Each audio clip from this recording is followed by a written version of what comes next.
नमस्ते एवरीवन। आज की वीडियो में हम डिस्कस करेंगे कि अगर आप एसएससी एमटीएस 2025 की तैयारी कर रहे हैं और 35 से 40 हज़ार रुपये की तनख्वाह की नौकरी शुरुआत में लेना चाहते हैं, लेकिन आपके मन में हज़ारों सवाल है। ये हज़ारों सवाल है कि क्या मेरा इस साल हो पाएगा या नहीं हो पाएगा? क्या मेरी तैयारी लेट हो गई है? क्या मेरा सिलेबस ख़त्म हो पाएगा या नहीं हो पाएगा? क्या मैं एग्ज़ाम को अगले साल देने का ट्राई करूँ? तो मेरे प्यारे बच्चों, ये हज़ारों सवाल हर साल बच्चों के दिमाग में आते हैं, तो कोई नया नहीं है। और हज़ारों सवाल ये बच्चों के दिमाग में आते हैं, तो वो बच्चा अभी तो कुछ नहीं, उसको अभी तो वो पेपर अपना डिले कर देता है 1 साल।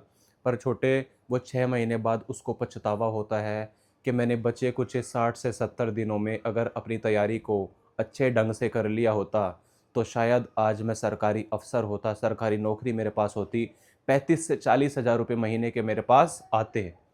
तो दोस्तों, अगर आपके भी दिमाग में कन्फ्यूजन है कि 60 से 70 दिनों में, अगले 2 महीने में आपका एग्ज़ाम है, अगले 2 महीने में आपको तैयारी करनी है, तो आप समझते हैं कि काफ़ी मुश्किल है।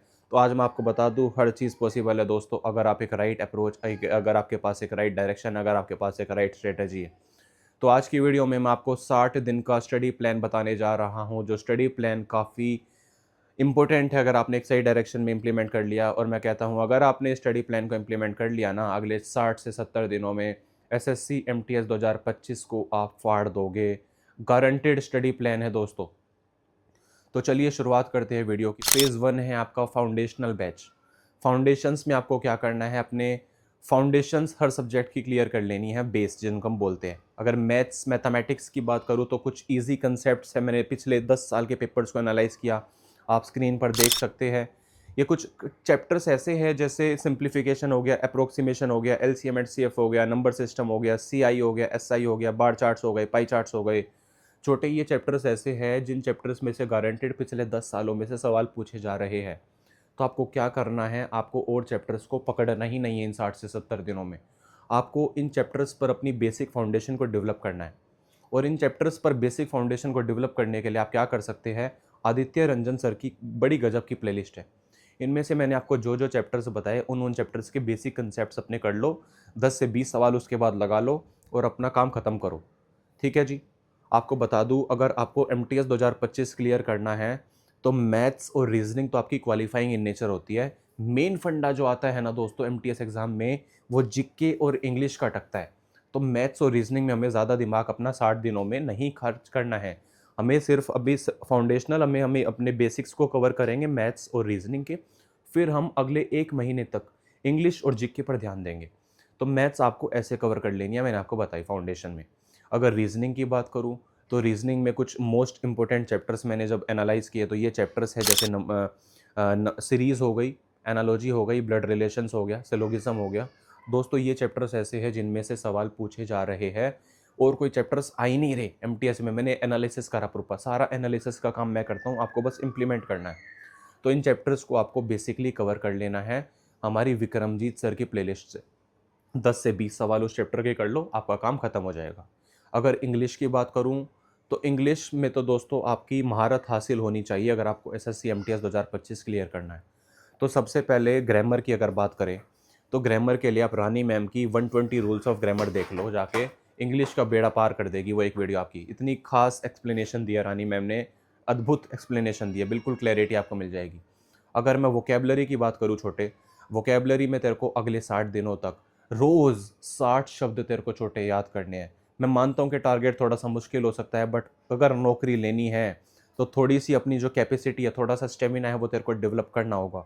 60 शब्द रोज़ तेरे को लिख लेने हैं, चाहे ब्लैक बुक से, चाहे समुद्र मंथन से, और उन चीज़ शब्दों को बार-बार रिवाइज़ कर छोटे। 1 से डेढ़ घंटा रोज़ इंग्लिश को दे, वोकैब को दे। फिर बात आ जाती है क्लोज़ टेस्ट और आपके रीडिंग कॉम्प्रिहेंशन। अगर आपकी वोकैब 60 शब्द आप रोज़ याद कर रहे हो और अगर आपने 120 रूल्स ऑफ ग्रामर देख लिए, तो मैं छोटे गारंटी के साथ कह सकता हूँ कि तेरा रीडिंग कॉम्प्रिहेंशन खत्म हो जाएगा। रीडिंग कॉम्प्रिहेंशन काफ़ी आसान हो जाता है अगर तेरी की वोकैबलरी तेरी स्ट्रॉन्ग है छोटे, और अगर तेरी ग्रामर स्ट्रॉन्ग है। बात करते हैं स्टैटिक जीके की।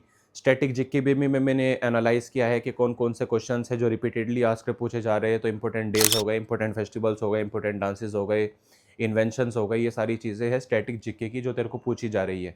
उसके साथ-साथ तेरे को फोकस करना है ज्योग्राफी पे, पॉलिटी पे, हिस्ट्री पे, बायोलॉजी पे, फिज़िक्स पे, केमिस्ट्री पे। तो कोई भी चीज़ छोटे छोड़ नहीं सकता। 60 दिनों में तेरे को हर एक चीज़ छूनी है। ठीक है जी, ये फेज़ 1 था। और फेज़ 2 की अगर मैं बात करूँ तो फेज़ 2 में आपको क्या करना है, इंटेंस स्पीड और एक्यूरेसी पे फ़ोकस करना है। आपको क्या करना है, मैथ्स के, रीज़निंग के, जीके के, इंग्लिश के हर दिन कम से कम 100 सवाल करने हैं। अगर मैथ्स की बात करूँ तो आपने बेसिक्स को कवर कर लिया। अब आपको क्या करना है, पहले 20 दिनों में आपने फाउंडेशन डेवलप करी, अगले 20 दिनों में आपको क्या करना है, मिक्स क्वेश्चंस को अटेम्प्ट कर लेना है। और मिक्स क्वेश्चंस ऐसे अरे-गहरे नहीं होंगे, वो प्रीवियस ईयर क्वेश्चन पेपर्स होंगे, वो मॉक के पेपर्स होंगे जो पिछले सालों में पूछे जा रहे हैं। तो मैथ्स के रोज़ सुबह उठते 9 के 100 सवाल मिक्स ले ले, तो 100 सवाल हर चैप्टर्स में से कवर कर जो मैंने तेरे को बताए। ऐसा ही same as it is reasoning में करना है, 100 सवाल अटेम्प्ट करने हैं। जीके पे दोस्त ध्यान दे, अगले 20 दिनों में 40, जब 20 से 40 दिनों के जब तू उस पे जाएगा पड़ाव पे, तो तेरे को जीके पे काफ़ी ध्यान देना है, क्योंकि जीके एक ऐसा ही सब्जेक्ट है जो तेरे को सिलेक्शन दिलाएगा। ठीक है जी। अगर मैं फेज़ 3 की बात करूँ तो फेज़ 3 है तेरा रिवीजन और मॉक टेस्ट। आपको कुछ नहीं करना, ये सारी चीज़ें जो आपने पढ़ ली इनको रिवाइज़ करते जाना है और हर दूसरे तीसरे दिन हफ्ते में तेरे को 2 मॉक लगाने हैं। 1.5 घंटा मॉक के बाद उसको एनालाइज़ करने में लगाना है। तो ये थ्री स्टेप गजब की स्ट्रैटेजी मैंने तेरे को बताई कि 60 दिनों में, बचे हुए 60 दिनों में तू एसएससी एमटीएस 2025 को अपना कैसे कर सकता है। तो दोस्तों बिल्कुल भी घबराना मत कि आपके पास समय नहीं है। अगर आपने अब भी कंसिस्टेंसी दिखा दी दोस्तों, अब भी अगर आपने डिसिप्लिन दिखा दिया, तो मैं कहता हूँ आपका सिलेक्शन 2025 में कोई भी नहीं रोक सकता। अगर आपको वीडियो अच्छी लगी तो वीडियो को लाइक कर देना, चैनल को सब्सक्राइब कर देना और डाउट्स लिख देना अपने कमेंट सेक्शन में। ठीक है जी, मिलते हैं नेक्स्ट वीडियो में। Till then tata bye bye.